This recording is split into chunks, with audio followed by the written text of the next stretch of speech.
இனிமேல் வரக்கூடிய திரைப்படங்கள் ரிலீஸ் ஆகும்போது வெள்ளிக்கிழமை தயவு செஞ்சு ஒரு 3 நாளைக்கு மட்டும் 12 காட்சிகளுக்கு மட்டும் யாராவது வந்து ரிவ்யூ எடுக்கிறதுக்கு வராங்கன்னா, மைக்கு நீட்டிக்கிட்டு வராங்கன்னா தயவுசெய்து தப்பாக நினைக்க வேணாம். நீங்கள் தப்பாக நினைச்சாலும் சங்கம் என்று பொறுப்புகள் பல தந்து கோடம்பாக்கம் இவரை கொண்டாடியது.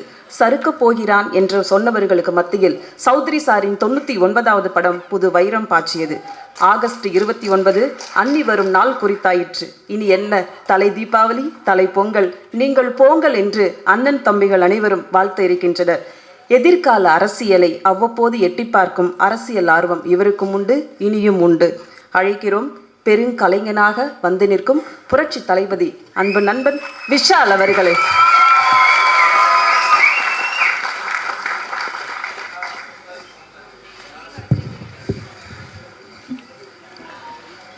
எல்லோருக்கும் வணக்கம். சாரி, நான் பேசுகிறதுக்கு முன்னாடி மேலே இருக்கிற பெரியவர்களுக்கும் இங்கே வந்திருக்க அனைத்து நெஞ்சங்களுக்கும் ஒரு சின்ன விண்ணப்பம்.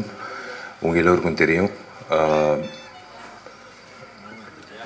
லெஜெண்டரி ஆக்ட்ரஸ், நம்ம சவுத் இந்தியன் சினிமா, இந்தியன் சினிமாக்கே பெருமை செலுத்தின சரோஜா தேவி அம்மா இறந்துட்டாங்க.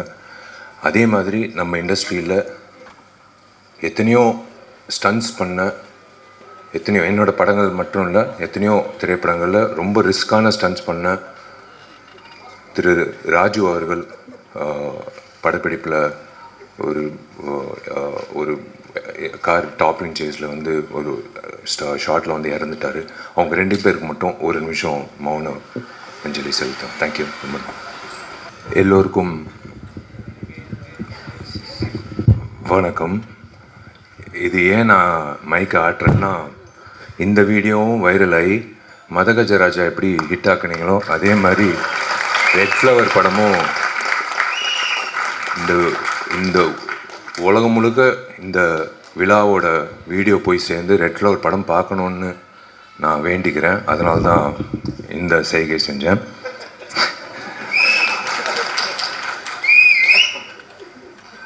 மேடையில் இருக்கிற எனக்கு பிடித்த ஜாம்பவங்கள், எனக்கு பிடித்த நண்பர்கள், சினிமா சார்ந்த நண்பர்கள், வந்திருக்கும் அனைத்து பத்திரிகையாளர் நண்பர்கள், ஊடக நண்பர்கள், வெல்விஷர்ஸ் எல்லோருக்கும் நான் காலை வணக்கத்தை தெரிவிச்சுக்கிறேன். முதல்ல உங்கள் எல்லோருக்கும் பி வாசு சாராக தெரியும், லெஜெண்டரி ஃபிலிம் மேக்கர். எனக்கு P Vasu uncle. P Vasu sir வந்து வந்ததுக்கு ரொம்ப நான் இந்த குழு சார்பாக நான் நன்றி தெரிவிச்சுக்கிறேன். ஏன்னா பி வாசு நிறைய இயக்குநர்கள் வந்து ஒரு படம் 2 படத்துலேயே அப்படியே போயிடுறாங்க. ஆனால் இன்றைய வரைக்கும், அப்போலேருந்து இப்போ வரைக்கும் இன்னும் பி வாசு சார் வந்து நம்ம மனசில் நிற்கிறாருன்னா that's because of his films and that's because of his vision. அதே மாதிரி எனக்கு பிடிச்ச நிறைய நடிகர்கள், என்னோட நண்பர்களாக இருக்கிற அஜய் ரத்னம் சார், சுரேஷ் மேனன் சார், எங்கள் வயசுக்கு இணையாக இருக்கிற YG Mahendran sir, John Vijay darling, எல்லோரும். அதே மாதிரி டாக்டர் சுராஜ் சார். நிறைய பேருக்கு பட்டம் கொடுக்குறாங்க டாக்டரு, இவருக்கு முதல்ல கொடுக்கணும். ஏன்னா டாக்டர்கிட்ட நம்ம போகிறது சிகிச்சைக்காக. அப்பா சந்தோஷமாக வெளில வந்தோம், நம்ம சரியாக இருக்கும். ஏன் டாக்டர் சுராஜ்னு சொல்கிறேன்னா, நிறைய பேர் வந்து அவரோட காட்சிகள் வந்து நிறைய ஐபிஎஸ் ஐஏஎஸ் ஆஃபீஸர்ஸ் எனக்கு சொல்லியிருக்காங்க.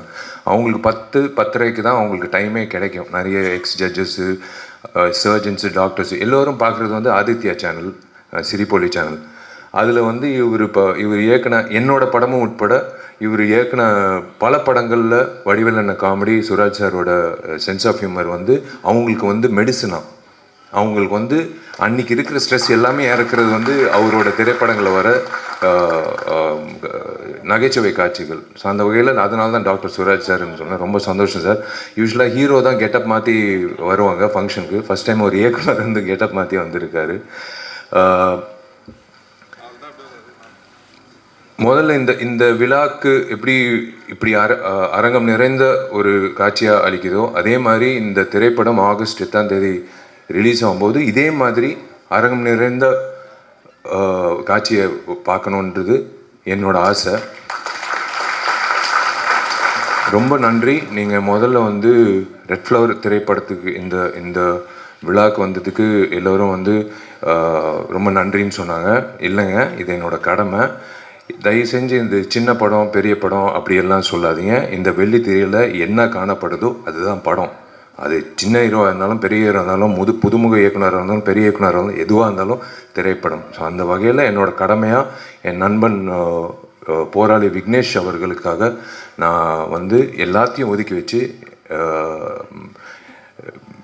எல்லோருக்கும் வேலை இருக்கும், பட் இருந்தாலும் இந்த வேலை ரொம்ப முக்கியமான வேலை. நான் விக்னேஷ்க்கு உறுதுணையாக இருக்கணும்னு ஆசைப்பட்டு நான் வரேன்னு நான் சொன்னது காரணம் வந்து அவர் மனசார பேசினார் பாருங்களேன். அவர் எவ்வளோ கஷ்டப்பட்டு எவ்வளோ அவமானங்கள் தாங்கி எவ்வளோ முயற்சிகள் பண்ணி இந்த திரைப்படத்துக்கு வரைக்கும் வந்திருக்காருன பயணம். அது வந்து அவரோட வழியில் எனக்கும் அந்த அந்த உணர்வு இருக்குது. ஸோ அந்த வகையில் விக்னேஷ் அவர்களுக்கு இந்த திரைப்படம் ரெட் ஃப்ளவர் மிகப்பெரிய திருப்புமுனையாக இன்னொரு இன்னிங்ஸ் தொடக்கத்துக்காக விக்னேஷ்க்கு அமையணும் நான் வாழ்த்துறேன். விக்னேஷ்க்கு புதுமுக இயக்குனர் ஆண்ட்ரூ பாண்டியன் இந்த காட்சிகள் பார்த்தோம், ட்ரெய்லர் பார்த்தோம், மோஷன் போஸ்டர் பார்த்தோம், சாங்ஸ் பார்த்தோம். திரு ஆண்ட்ரூ பாண்டியன் அவர்களுக்கு என்னோட வாழ்த்துக்கள். பொதுவாக 2025 என்ன நடக்குது, நடைமுறை செயலில் என்ன நடக்குதுன்னு பண்ணுறதுக்கே பல இயக்குநர்கள் திண்டாடுறாங்க. ஆனால் இவர் 2047 என்ன நடக்க போகுதுன்னு ஒரு மிகப்பெரிய ரிஸ்க் எடுத்து ஒரு கதை பண்ணியிருக்காரு. அது in fact everyone was speaking about his vision. I wish Andrew Pandian all the very best for this film. Welcome to the industry. And இந்த விழா நாயகன் சந்தோஷ் ராம் இசையமைப்பாளர், வாழ்த்துக்கள். உங்கள் பாடல்கள் பார்த்தோம், ரொம்ப பக்கபலமாக இருந்திருக்கீங்க. Cinematographer and of course everyone including the heroine and the entire cast and crew. I wish all of you all the very best. Vignesh, ஒரே ஒரு விஷயம் நான் சொல்கிறேன். எல்லாரும் கதாநாயகர்கள் எதிர்பார்க்குறது ஒரு நல்ல ஒரு அமைப்பு வேணும். நம்ம என்னதான் நம்ம திறமைசாலி அப்படின்னு சொல்லும்போது நம்மளுக்கு ஒரு பொக்கிஷம் மாதிரி, ஒரு வைரம் மாதிரி ஒருத்தர் வேணும். யாருன்னா தயாரிப்பாளர். உங்களுக்கு ஒரு பொக்கிஷமாக மாணிக்கம் என்ற பேர்லேயே அவரே ஒரு பொக்கிஷமாக மாணிக்கம் என்ற ஒரு பேர் உங்களுக்கு அதான் கடவுளாக உங்களுக்கு ஒரு வைரம் கொடுத்துருக்காரு. அதுதான் திரு மாணிக்கம் அவர்கள். காளிகாம்பல் பிக்சர்ஸ் சார்பாக மாணிக்கம் அவர்கள் இந்த திரைப்படத்தை தயாரிச்சிருக்காரு. Sir, welcome to the industry.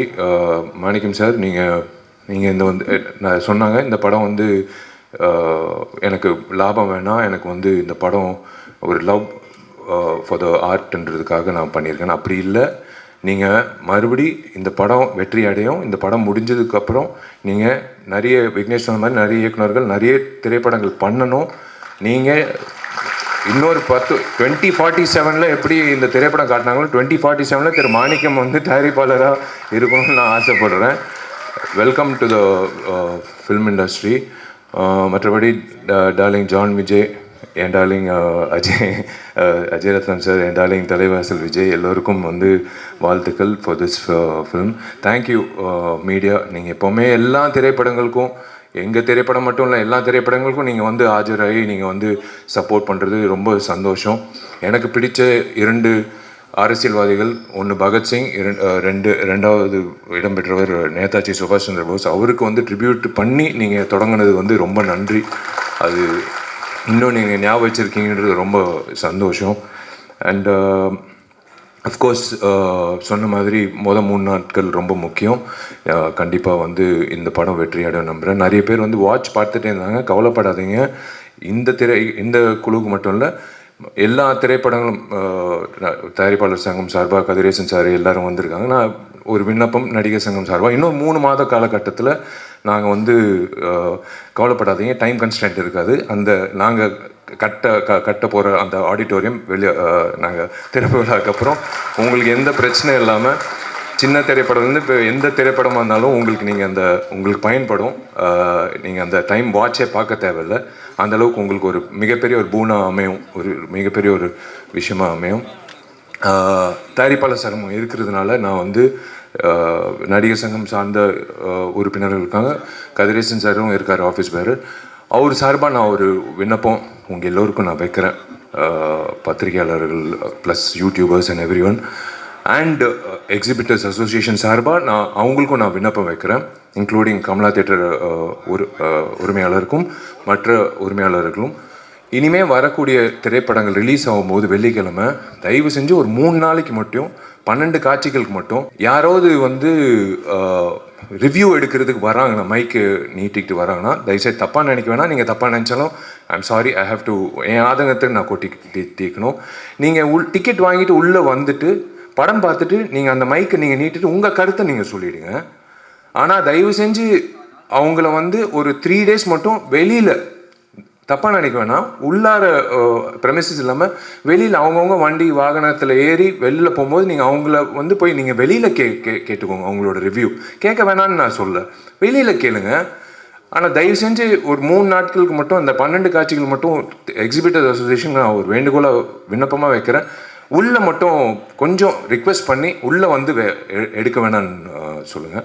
வெளியில் எடுத்துக்கோங்க. விமர்சனங்கள் கண்டிப்பாக யார் முதல்ல விமர்சனம் போடுறதுன்னு ஒரு போட்டி இருக்கும், அது தப்பே கிடையாது எல்லாரும். ஆனால் நீங்கள் உள்ளே வந்து ஒரு டிக்கெட் வாங்கி நீங்கள் அந்த படத்தை பார்த்துட்டு அதுக்கப்புறம் உங்கள் கருத்து சொல்லிவிட்டு அப்புறம் மக்களோட கருத்து நீங்கள் சொன்னீங்கன்னா சூப்பராக இருக்கும். அந்த வகையில் ஒரு நல்லாயிருக்கும். எந்த படத்துக்காக இருந்தாலும் அது நல்லாயிருக்கும். ப்ளீஸ் தயவு செஞ்சு கண்டிப்பாக ரிவ்யூ வேணும். அந்த ப்ரீதிங் ஸ்பேஸ்ன்றது ரொம்ப முக்கியம். ஒரு 12 காட்சிகள் விட்டுருங்களேன். அந்த அதுதான் ஒரு திரைப்படத்துக்கு ஒரு இவ்வளோ உழைச்சிருக்காங்க. அது கண்டிப்பாக வந்து அது ஒரு நீங்கள் கொடுக்குற சப்போர்ட் தான் அந்த வகையில். ஸோ தேங்க்யூ வெரி மச் நீங்கள் எல்லோரும் வந்ததுக்கு. And wish you all the very best எல்லோருக்கும். இந்த ரெட் ஃப்ளவர் திரைப்படம் வெள்ளித்திரையில் மிக சிறப்பாக வந்து வெற்றிகரமாக கொண்டாடப்படணும். அதே வகையில் தயாரிப்பாளர் சங்கத்துக்கு இன்னொரு விண்ணப்பம் என்னென்னா, கதிரேசன் சார் ஒரு விழிப்புணர்வாக நீங்கள் வந்து ஒரு குழு அமைச்சு வரக்கூடிய புதுமுக தயாரிப்பாளர்களுக்கு இந்த ஓடிடி சேட்டலைட்டோ இல்லை ரிலீஸ் ஆகும்போது அவங்களுக்கு ஒரு சப்போர்ட்டோ, எப்படி ரிலீஸ் பண்ணணும், எந்த தேதியில் ரிலீஸ் நம்ம பண்ணியிருக்கோம். ஆக்சுவலாக ரெகுலேஷன் கமிட்டி மாதிரி பண்ணியிருக்கோம். ஒரே நாள் வந்து 10 திரைப்படம் ரிலீஸ் ஆகுது. அது வந்து எத்தனை காட்சிகள் வருதுன்னு சில தயாரிப்பாளருக்கு தெரியல. எனக்கு 100 தியேட்டர் வருதுன்னு சந்தோஷமாக அலுவலகத்தில் உட்காராங்க. ஆனால் 100 தியேட்டரில் 400 காட்சி வருதான்னு தெரியாது. 100 காட்சி தான் வருது. அது காலை காட்சி 9:30 மணினா எங்கள் வீட்டில் எங்கள் அம்மா அப்பாவே போக மாட்டாங்க என் படம் ரிலீஸ் ஆகும்போது. ஸோ அந்த மாதிரி வந்து கரெக்டாக அமைச்சு கொடுத்தா தயாரிப்பாளர்களுக்கு வந்து ஒரு மிகப்பெரிய ஒரு சக்தியாக இருக்கும். நீங்கள் எல்லோரும் வந்து ஒரு பக்கபலமாக எல்லா திரைப்படத்துக்கும் இந்த திரைப்படம் வெள்ளிக்கிழமை இத்தனை திரையரங்கத்தில் இத்தனை காட்சிகளில் ரிலீஸ் ஆகுது, கவலைப்படாதீங்க அப்படின்னு சொல்லும்போது அவங்களுக்கு ஒரு சந்தோஷமாக இருக்கும். அண்ட் ப்ளஸ் அஃப்கோர்ஸ் எல்லோரும் அந்த ஓடிடி பிளாட்ஃபார்ம் அப்படின்னு வரும்போது நீங்கள் சப்போர்ட் பண்ணிங்கன்னா நல்லாயிருக்கும். மற்றபடி தேங்க்யூ, காட் பிளஸ் யூ. நீங்கள் எல்லோரும் நல்லா இருக்கணும். Thank you very much. எல்லாருக்காண்டி ஒரே ஒரு கொஸ்டின். நடிகர் சங்கம் திறப்பு எப்போது? அதே மாதிரி உங்களோட மேரேஜ் அனௌன்ஸ்மெண்ட் அந்த டேட் வந்து ஆகஸ்ட் 29 கன்ஃபார்ம் இல்லை சொன்னாங்க. நீங்கள் ஏற்கனவே அறிவிச்சிருக்கீங்க. 2 மட்டும் எங்களுக்காக சொல்லிடுங்களேன். நீங்கள் பட்டு புடவை கட்டும் போதே எனக்கு தெரியும் நீங்கள் புடவுக்காக தான் இது கேட்குறீங்கன்னு. அதுக்கு தான் கேட்குறாங்க, வேற ஒன்றும் இல்லை. என் தேதி எப்போன்னு இல்லை, அவங்களுக்கு நான் இப்போ கவிதா வந்து என்னோட க்ளோஸ் ஃப்ரெண்டு, அவங்களுக்கு புடவை எப்போ வரும்னு வந்து போய் சேரும். அங்கிட்டு தேவராஜ் அண்ணன் வந்து அவங்க வீட்டுக்கு எப்போ போய் சேரும். இங்கிட்டு ஒருத்தர் இருக்கார் மீனாட்சி சுந்தரம், அவருக்கு எப்போ போய் சேரும். எல்லாருக்கும் எஸ் கண்டிப்பாக வந்து நான் அதாங்க 9 வருஷம் நான் எப்படியோ நான் தாக்கு பிடிச்சிட்டேன். இன்னும் 2 மாதத்தில் இருக்கும். ஆகஸ்ட் 29 என் பிறந்தநாள் அன்னைக்கு கண்டிப்பாக ஒரு நல்ல ஒரு செய்தி இருக்குது கண்டிப்பாக. ஆனால் நான் சொன்னபடி அந்த கட்டணம் எல்லாரும் பெரியவர்கள் எல்லாரும் வந்து அந்த திறப்பில் முடிஞ்சதுக்கப்புறம் முகூர்த்தம் போய் நான் புக் பண்ணிட்டேன் கார்த்திகிட்ட. கண்டிப்பாக வந்து என் கல்யாணம் அங்கிட்டு தான் கட்டிடத்தில். ஆனால் அது வந்து கண்டிப்பாக வந்து நீங்கள் நினைக்கிற மாதிரி தாமதம் அப்படியெல்லாம் இல்லை, கூடி சீக்கிரம் நடக்கும்.